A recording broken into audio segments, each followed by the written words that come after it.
Here's Cooper from China Township, probably wearing his Aidan Hutchinson jersey as the Lions get set to take on the 49ers in the NFC Championship game. He's a cutie. Look at that. Folks keep sending in their My Picks at clickondetroit.com, and it's hard to miss. We see a lot of number 97 jerseys, and of course, the parents of number 97 are pretty proud of what he's doing right now, too. Rightfully so. Aidan Hutchinson's parents sat down with Kimberly Gill, and I know that they really spent a lot of time with you, so you were able to kind of dive deep into their... so much material. I love these stories. They really are good, and this one is no different. He was a competitive dancer. I don't know if you knew this. I heard about this, and that's crazy. Surprisingly, he didn't start really showing an interest in football until middle school. Listen. Aidan's the youngest of your three kids. What was he like growing up? He was just the sweetest little boy that just followed me around, and his sisters, Mia, was the Pied Piper of the two of them, and just had a huge imagination. So they just were always engaged in some kind of imaginary play. So he started playing football, 7th, 8th grade. Wasn't a starter.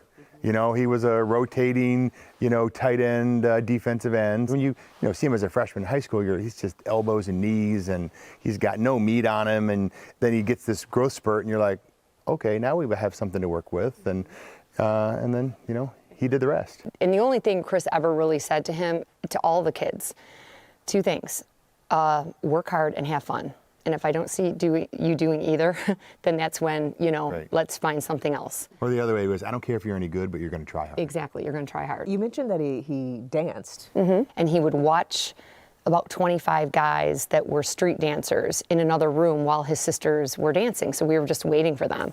And he would just sit there and watch them every time we came in. And I bribed him with a toy to go into one class. And he loved it. He fell for it and went in and loved it, and then they actually grabbed him for the competition team.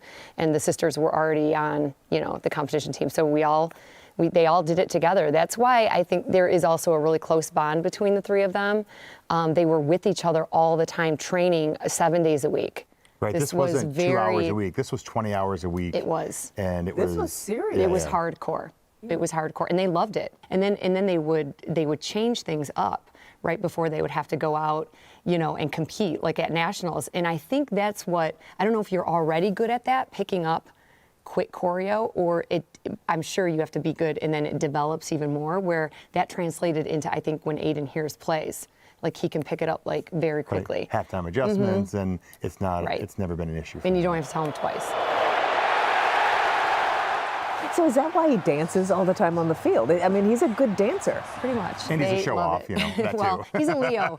That's what's different. He's the Leo of the family. But he loves it. And, I always taught my kids that I just wanted them to just express themselves, do what they love. Slammed down by Hutchinson. Tell me about when you see him play on Sundays. What goes through your mind? So when we walk into the stadium and, a third of the stands have 97 jerseys, it's still really challenging for me to sort of be like, that's my kid. That's just, you walk into jerseys or stadiums all the time and you see all these jerseys, and then it's your kid, and they're everywhere, old and young, and it's still something that you have to sort of look at, acknowledge, and just wow, and it's hard to explain. It is. I'll never get sick of it. I always just stand there and just say, wow, thank you so much. And actually, the girls and I will go down on the concourse and start finding little 97s, and I always have signed goodies in my bag, and I'll always just slip them a little goodie. That's right. And they love it, and we love that. That is so fun. Yeah, it is. You'll hear more of my conversation with Chris and Melissa Hutchinson this Saturday at 8 p.m. during our All-In playoff special right here on Local 4. They talk about how disciplined he is in his training and his diet. They were so gracious with their time. I really do thank them for talking to me for more than an hour, and they just gave me so much information. I love when they said the whole play hard but have fun. It's so important to them. To find that passion. Yeah, you would think that with Chris having played at the University of Michigan, that he was just going to be like, my boys are going to play football coming out of the womb, and he wasn't like that at all. He was just really into what made his children happy. So. And how many parents of football players are now signing up for dance classes? Exactly. That spin move that he has is it is pretty cool. It's part of what is. You can see see how it success, yeah. maybe translates Yeah, into him. yeah. being you've gotta able be pretty nimble. Exactly. Great stuff. Like it. Yeah, love it. All Thank right, you, Kim. Kim.